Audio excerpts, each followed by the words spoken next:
종려주일입니다. 종려주일은 예수님께서 십자가를 지시기 위해 예루살렘을 오르실 때에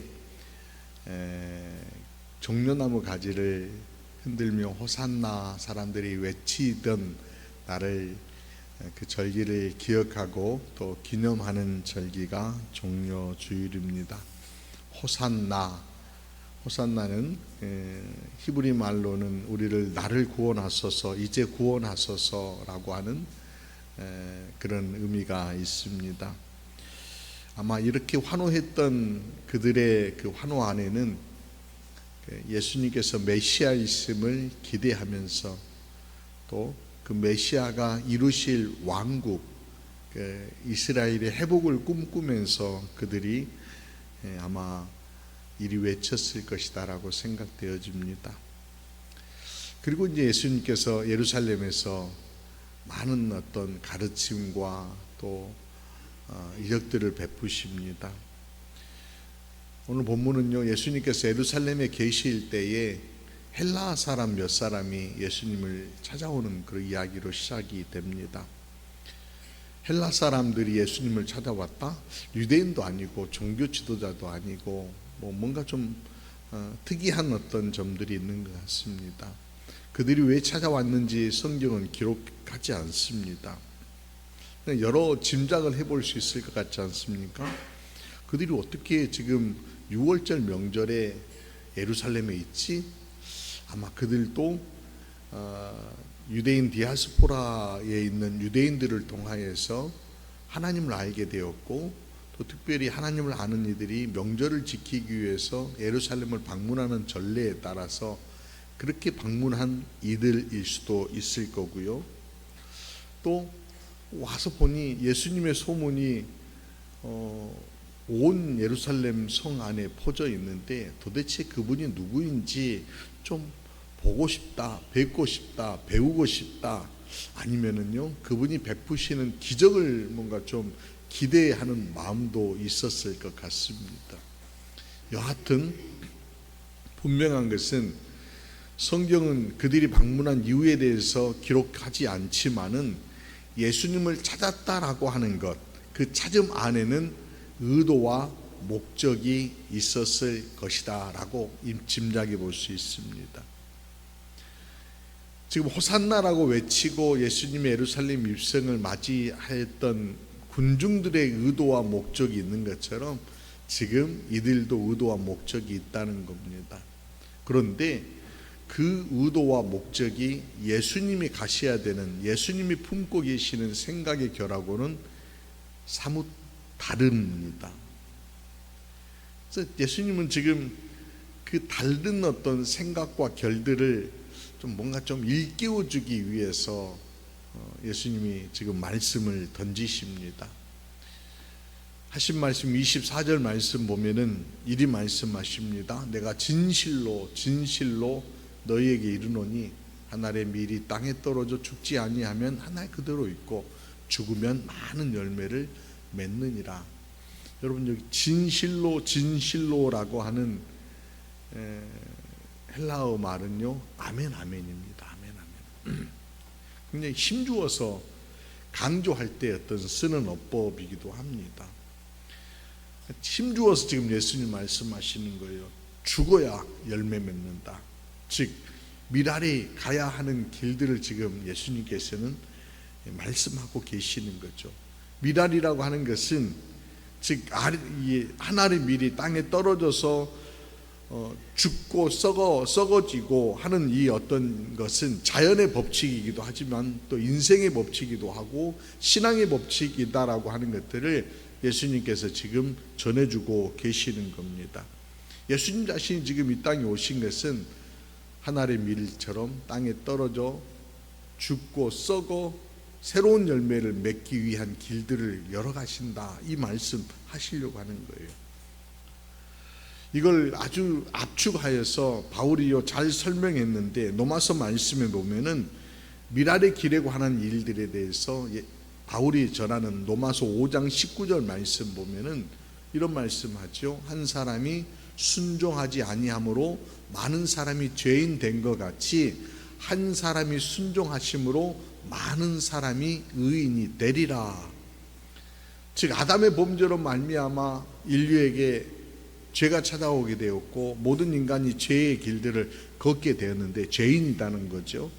그러니까 하나님께서 예수님을 통하여서 이제 예수님의 순종하심으로 예수님이 미랄처럼 땅에 떨어져 썩어지심으로 십자가를 지시고 죽으심으로 또 많은 이들에게 의인의 길, 생명을 여는 길, 생명 열매를 맺는 그런 길들을 열어가신다라고 하는 것들을 오늘 로마서 5장 19절 말씀을 통해서 바울이 선명하게 전해주고 있는 것입니다. 그리고 그 길을 주님은 함께 걷자 이리 말씀하십니다. 26절 보면은 사람이 나를 섬기려면 나를 따르라. 나 있는 곳에 나를 섬기는 자도 거기 있으리라. 사람이 나를 섬기면 내 아버지께서 그를 귀히 여기시리라. 나를 따르라. 나를 섬기려면 나를 따르라. 어떻게 따를까? 어떻게 따를 수 있습니까? 전제하고 25절 말씀으로 돌아가야 되는데 25절에서 이런 말씀하세요. 자기의 생명을 사랑하는 자는 잃어버릴 것이요 이 세상에서 자기의 생명을 미워하는 자는 영생하도록 보존하리라. 여기서 생명을 미워한다라고 하는 그 표현이 생명을 소홀히 여기는 것처럼 오해될 수 있는 부분이지만 여기에 생명이다라고 하는 것들을 좀 깊이 잠시 생각해 봐야 될 것 같습니다. 예수님이 말씀하셨던 자기의 생명이다라고 하는 것은 어떤 육신의 어떤 본능에 매인 생명을 의미하는 겁니다. 즉 본능에 따라서 가람이 있을 때 여러분 가람을 채워야 되는 어떤 그런 본능. 근데 이 본능이라고 하는 것이 때로는 아주 기본적인 것이지만은 또 때로는 본능을 따라서 살아낸다라고 하는 것은요, 그건 굉장히 천박한 삶이 될 수 있다는 겁니다. 그래서 이 본능을 미워하고 극복해야지만이 거룩한 목적을 이루어낼 수 있다라고 하는 그런 측면에서 예수님께서 도리어 자기의 생명을 미워하는 자, 자기 본능을 미워하는 자는 영생하도록 보존할 것이다. 자기 본능을 미워하는 자는 결국 하나님의 뜻을 따라서 걷는 자가 될 것이다 라고 그렇게 말씀하시는 겁니다. 이런 삶의 방식에 대해서 예수님께서는 마태복음 16장에 보면은 이런 표현 하시죠. 자기를 부인하고 십자가를 지고 나를 따를 것이니라 이렇게 표현하십니다. 그러니까 자기 생명을 미워한다라고 하는 것은 결국 자기를 부인한다라고 하는 그런 겁니다. 자기 부인이라는 게 참 어렵고도 어려운 겁니다. 생각처럼 쉬운 게 아닙니다. 어떻게 내가 지금 육신의 옷을 입고 있는데 자기 욕망을 부인하면서 살아갈 수 있겠습니까? 쉽지 않은 것인데 이걸 조금 더 어떻게 살아내는 게 자기 부인의 삶인가를 들여다볼 수 있는 이야기가 살짝 있는데요. 의롭다라고 여김을 받았던 사람이 있습니다. 아브라함입니다. 하나님께서 믿음으로 의롭다라고 하나님 자녀 되어지는 그런 신약의 말씀을 하시기 전에 의롭다라고 여겨주신 종이 있는데 바로 아브라함입니다. 아브라함이 어떻게 의롭다라고 여김을 받았을까? 그가 바로 자기를 부인하는 일들을 행했다라고 하는 것을 읽을 수 있는데 아브라함 이야기를 보면은요, 하나님께서 아브라함에게 본토 아비 친척집을 떠나라 이렇게 말씀하십니다. 그리고 내가 내게 지시할 땅으로 가라 이렇게 말씀하십니다. 아브라함에게 뭐가 보장되어져 있고 뭔가 또 문서로 써져 가지고 이 땅 네 땅이고 거기 가면 이러이러한 옵션들이 따라오고 이러이러한 것들이 내 것이다 라고 이렇게 하나님 말씀하시지 않으시고 그저 가라, 내가 내게 지시할 땅으로 가라 라고 이렇게 말씀하십니다. 근데 아브라함은요, 바로 이게 보이지 않은, 보장되어 있지 않은 어떤 약속과 하나님의 명령 사이에서 무엇을 따를 것인가, 우리가 흔히 얘기하면은요, 무엇을 따라가는 게 내게 이익일까 이런 거 계산하지 아니하고 그냥 하나님의 명을 따라서 순종하며 그 땅으로 향했다라고 성경은 보여주고 있습니다. 그러니까 육신의 욕망으로 보면은 편한 집에 사는 게 훨씬 더 낫지 않을까요? 미지의 땅, 보이지 않는 땅 가는 것보다 잘 닦여져 있고 안전한 그 땅에 남아있는 것이 어찌 보면 아브라함에게 더 이득이고 더 좋았을 것입니다. 몸은 그렇게 요구를 하고 있었을 것입니다. 도리어 하나님이 말씀하시는 대로 순종한다라고 하는 것은 어리석어 보일 수 있는 것입니다. 그런데 아브라함은요, 하나님의 명을 따라서 순종합니다. 그리고 그가 하나님으로부터 내가 너로 하여금 큰 민족 이루는 그런 복, 그 다음에 너로 하여금 너가 복이 되리라라고 하는 그런 놀라운 축복을 누리게 되는 것입니다. 또 사랑하는 아들 독자를 하나님께서 어느 날 번제로 드리라, 이삭을 번제로 드리라라고 명하십니다. 자, 이때에도 어떤 육신의 생명에 매여 있는 것에 따른다라고 하면은 어떻습니까? 분명 이건 어떤 내 본능에 따른다라고 하면은 그 짐 싸가지고 다시 하단으로 그냥 도망쳐 버리는 것이, 야밤돈주하는 것이 훨씬 더 쉬운 길 아닙니까? 그러나 아브라함은요, 하나님이 명하시는 그 명령 따라서 아들에게 장작을 매기하고요, 그 산을 향하여서 오릅니다. 이삭을 번제로 물로 드리기 위해서 오른 것입니다. 어느 것 하나 쉽지 않지만은 아브라함은 결국 자기를 부인하고 자기의 모든 것을 희생하고 하나님을 택했다라고 그렇게 표현할 수 있는 겁니다. 자기를 부인한다라고 하는 것이 그것이고, 자기 그 생명을 미워한다라고 하는 것은 자기의 욕망을 채우기 위해서 무엇을 선택할 것인가 했던 지점에 섰을 때에 자기의 욕망을 선택하는 것이 아니라 하나님의 뜻을 선택하는 것, 이걸 지금 말씀하시는 겁니다. 그래서 바울은요, 이 부분에 대해서 갈라디아서 5장 24절 말씀 보면은 이런 표현을 씁니다. 그리스도 예수의 사람은 육체와 함께 그 정욕과 탐심을 어디에다가요? 십자가에 못 박았느니라 라고 그렇게 표현을 합니다. 그러니까 예수님과 함께 내 육신의 정욕과 탐심은 십자가에 못 박고 예수님이 부활하신 것처럼 내가 새로운 어떤 삶을 살아내는 것이다 라고 갈라디아서를 통해서 전해주고 있는 것입니다. 그리함으로 육체의 뜻대로 사는 것이 아니라 주님과 함께 그 길을 걸어낼 수 있다라고 하는 것입니다. 여러분, 쉽지 않죠? 이런 길 걷는 거 쉽지 않습니다. 정신 차리지 아니하고 발버둥 치지 아니하면은 죄의 본능은요, 죄의 어떤 육신의 욕망은요, 끊임없이 우리에게 꿈틀거리고 우리를 넘어뜨리려고 덫을 놓고 또 우리를 밀어뜨리고 말 것입니다. 그래서 우리가 필요한 게 뭐 있겠습니까? 바로 깨어 기도하는 것입니다. 깨어 기도하는 것입니다.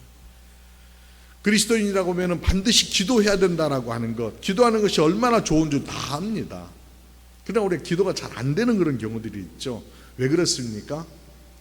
자꾸 기도가 지금 중단되어지고 기도가 잘 안 되어지는 것은 육신의 본능이 자꾸 작동하기 때문에 기도하는 것이 싫고 요리조리 핑계대고 빠져나가려고 미꾸라지처럼 그렇게 행동하는 것입니다. 그러나 우리가 십자가를 바라보면서 이런 본능들을 이겨낼 수만 있다라고 하면은 언제든지 우리가 주님을 부르고 기도하고 기도의 자리에 엎드릴 수 있다라고 하는 겁니다. 기도에는 이런 이유가 나갈 수 없다라고 하셨던 주님 말씀을 기억하십시오. 기적의 역사는요, 기도를 통하여서 반드시 펼쳐지게 되어 있습니다. 그래서 믿는 이들은 기도해야 하는 것입니다. 그럴 때에 하나님의 놀라운 역사를 경험하게 되는 것이고 그 기적을요 누리게 되는 것입니다. 에스더 4장에 보면은 우리가 지난 4월 온 가족이 함께하는 새벽 예배 때 에스더 이야기를 잠깐 나눴었습니다. 4장에 보면은 반복해서 얘기하는 것입니다. 바사 왕국에서 포로로 잡혀간 유대인들이요 큰 위기를 당하게 됩니다. 하만이라고 하는 못된 사람이 모르드게를 미워합니다. 모르드게를 미워하는 것으로 끝나는 것이 아니라 모르드게가 유다인이라고 하는 것 때문에 모르드게도 죽이고 유다인도 전부 전멸해버릴, 그냥 몰살해버릴, 학살할 그런 계획을요 흉계를 꾸밉니다. 이 사실을 알고요 모르드게와 유대인들이 한 게 뭐입니까? 기도하는 거였습니다. 기도하는 거였습니다. 그리고 이 소식을 들은 왕후 에스더가요 본인도 고민에 빠집니다. 그가 유대인이라는 것을 누구에게도 말하지 않았었습니다. 에스더는 그러니까 유대인이라고 하는 그 부류에서 빠져있는 여인입니다. 왕에게 가서 그냥 이런 건 옳지 않은 것이니까 탄원하면 참 좋겠지만은 왕실 경호법에 의하면은 왕후라 할지라도 왕이 부르지 않고 왕 앞에 나아갈 수가 없습니다. 그렇게 하면은요 당장 이게 경호하는 애들이 와서 잡아다가 그냥 뭐 처형할 수 있고 벌을 줄 수 있는 것입니다. 그러니 왕후의 입장에서 보면 개인의 안위를 위해서 그냥 숨지기고 있으면은 자기 목숨 건질 수 있는 거예요. 그러나 에스더가 결단하잖아요. 에스더서 4장 6절 16절 말씀 보면은 에스더가요 유대인들에게 이렇게 얘기합니다. 당신은 가서 수산에 있는 유다인들을 다 모으고 나를 위하여 금식하되 밤낮 3일을 먹지도 말고 마시지도 마소서. 나도 나의 시녀와 더불어 이렇게 금식한 후에 규례를 어기고 왕에게 나아가리라. 뭐라고요? 죽으면 죽으리라 하니라. 금식합시다. 금식한다는 얘기는 단순히 뭐 음식을 끊는다라고 하는 얘기가 기도하자라고 하는 거잖아요. 기도합시다. 그리고 기도한 후에 내가 나아가겠습니다. 왕 앞에 나아가겠습니다. 죽으면 죽을 그런 과거로 나아가겠습니다. 그리하였더니 하나님이 움직여 주시잖아요. 물론 하나님의 어떤 계획 안에 다 있는 겁니다. 하나님이 움직였을 뿐만 아니라 자신의 어떤 욕망 다 내려놓고 나니까 정말 기도의 끈들을 단단하게 붙잡을 수 있다라는 것입니다. 그렇습니다. 기적적으로 자기의 어떤 삶을 살아낼 때에 우리가 간절하게 필요한 게 뭐이겠습니까? 여러분, 기도입니다.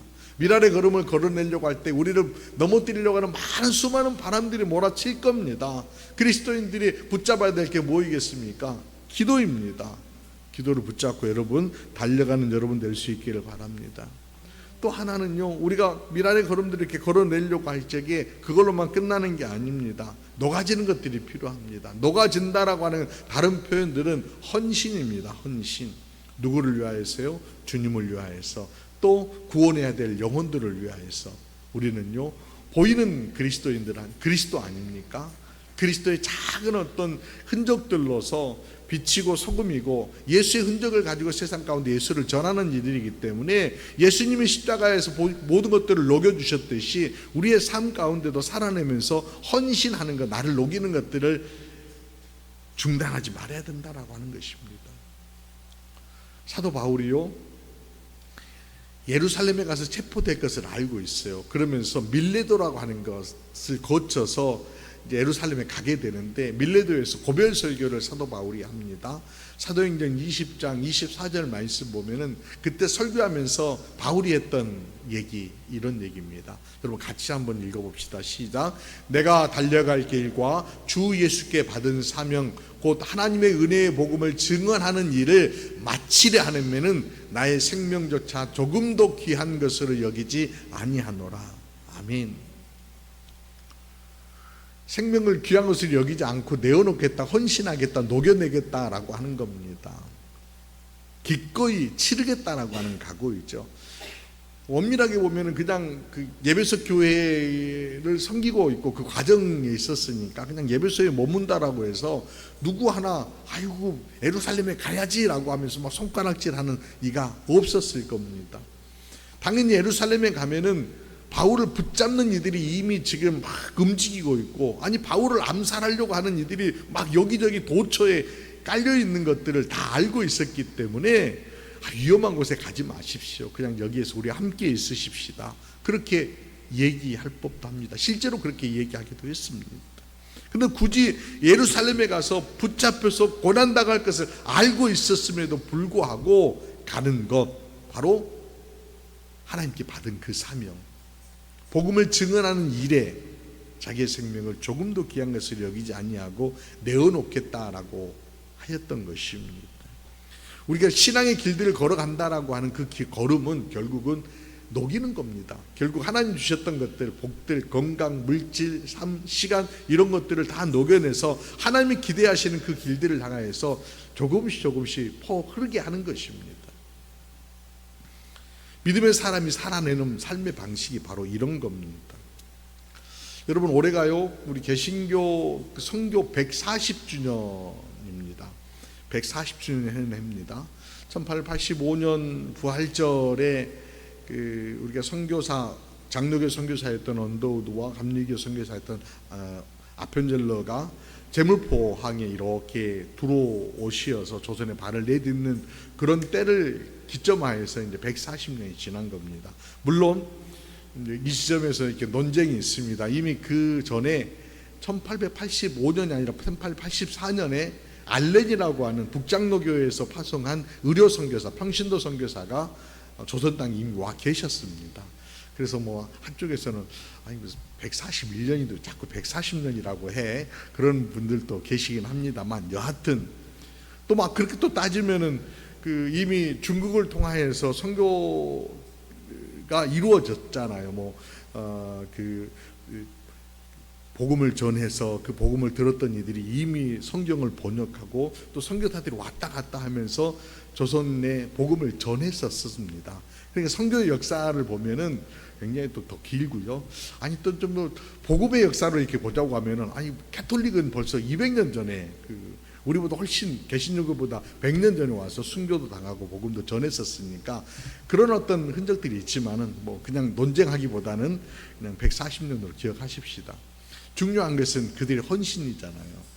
저는 오늘 그들의 헌신 가운데 아펜젤러 선교사님 얘기를 잠깐 여러분과 나누려고 합니다.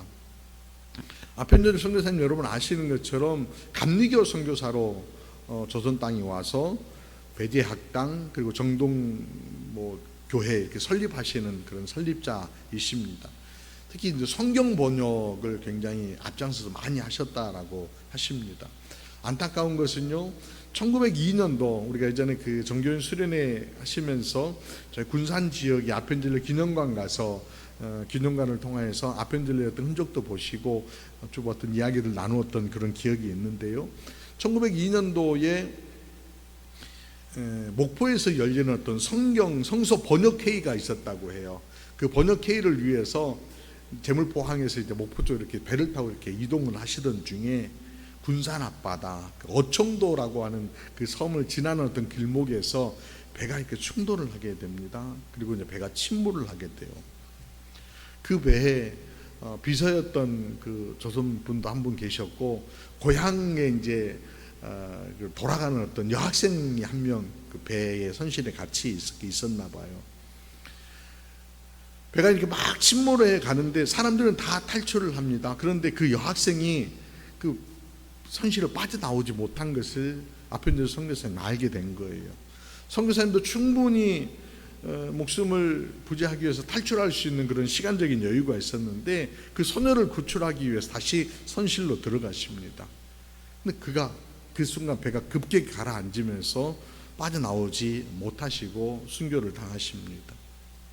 당시에요, 사춘기를 보내고 있었던 아펜젤러 선교사님의 아들 헬리다지 아펜젤러가 그런 아버지에 대해서 굉장히 원망이 되고요, 또 한편으로는 그런 하나님에 대해서 이런 일들이 펼쳐지는 게 놔두신 그 하나님에 대해서 굉장히 도무지 이해하지 못하고 하나님 원망했다고 합니다. 그리고 미국으로 돌아가요. 미국에서요, 대학을 마치고 나서 이제 철이 들고 나니까 하나님의 뜻들이 보이기 시작을 했다고 해요. 그래서 아버지가 돌아가시고 나서 약 한 15년 후에 그 1917년에 이분이 다시 조선의 선교사로 오시게 됩니다. 그래서 한국에 조선에 와서 배제학당에서 교사로 헌신하고, 묻힐 때에도 아버지 곁에, 그래서 양화진에 가보면은 아펜젤러의 본래 이제 아버지 이제 시신 못 찾았으니까 무덤 있는데 그 옆에 아들 이렇게 묻혔다라고 그럽니다. 헌신의 미랄이 그렇게 해서 지금의 대한민국 교회가 이루어진 겁니다. 이 헌신의 미랄이 온 세계를 향하여서 다시 또 흐르고 있습니다. 어느 순간에서부터인가 모르게 그게 중단되어져 있고, 교회가 헌신하는 것이 아니라 교회가 몸짓을 불리는 곳으로 이렇게 전환되기 시작하면서 뭔가 내부적으로 많이 냄새나는 일들이 발생하게 된 것 같습니다. 바울은 얘기합니다. 갈라디아서 4장 19절에 이런 표현합니다. 나의 자녀들아, 너희 속에 그리스도의 형상을 이루기까지 다시 너희를 위하여 해산하는 수고를 하노니, 다시 해산하는 수고를 내가 한다. 반복해서 다시 일어서야 된다라고 갈라디아서 통하여서 바울이 전하고 있습니다. 저는 이 말씀이 오늘 우리가 들어야 되는 메시지가 아닌가 싶습니다. 오늘 이 시대는 무조건 사람들로부터 모든 사람들이 편안함, 안락함, 웰빙 이런 것들이 굉장히 추구되는 세상 가운데 살아내고 있습니다. 헌신, 수고, 노거듬, 나눔 이런 가치들보다는 그저 나의 어떤 이기적인 것들을 채우는 것에 허우적거리며 이리저리 끌려가고 있는 그런 시대를 살아내고 있는 거 아닌가 싶습니다. 우리는 달라야 되지 않겠습니까? 특별히 종료주일, 우리 주님께서 그러셨던 것처럼 주님의 말씀을 새겨내십시다. 나 자신 속에 여전히 육신의 욕망이 꿈틀거리고 있다면 그 욕망을 죽이고 주님을 따르는 저와 여러분이 될 수 있기를 바랍니다. 한 알의 미랄이 됨으로 나도 살고 또 누군가도 살리며 모든 이들을 살려내는 일에 우리 주님이 보여주셨던 것처럼 우리도 누군가를 살리는 일에 나를 녹이는 그런 삶을, 교회가 그런 일들을 행할 수 있기를, 그런 일들을 통해서 주님께 기쁨이 되어지기를 주의 이름으로 기원합니다. 기도드리시겠습니다. 지극하신 사랑으로 살펴주시는 주님, 친히 미랄이 되시어서 내어주시기까지 모든 것을 내어주시기까지 사랑하시고 새 생명을 부어주셨음을 믿습니다. 주님을 섬기길 원하는 자들이 주신 따름의 길들을 새깁니다. 주님의 미랄 되신 같이 우리도 미랄 되게 하옵소서. 육신의 소욕을 따라 살아가는 것이 아니라 거룩하신 주님의 뜻에 순종하며 주님과 함께 그 길 걷는 복을 누리게 하옵소서. 그 길이 결코 쉽지 않은 길임을 새깁니다. 주께 더 가까이 하기 위해 늘 기도하도록 성령님 다스려 주시고 깨어있는 영성으로 순종의 결단하는 힘으로 충전하여 주옵소서. 삶으로 헌신하여 그리스도의 사랑을 녹여 세상 가운데 흐르게 하기를 원합니다. 작지만 지속하여 행하게 하시고 그 사랑으로 온 땅을 적셔주심으로 말미암아 온 땅의 모든 일들이 행복하며 복을 누리며 하나님의 자녀로 번듯하게 세움받는 은총 누릴 수 있도록 주님 주장하여 주옵소서. 믿사옵고 미랄의 길을 열으시고 따르도록 우리 가운데 함께하여 주시는 우리 구주 예수 그리스도 귀하신 이름으로 기도드리옵나이다. 아멘.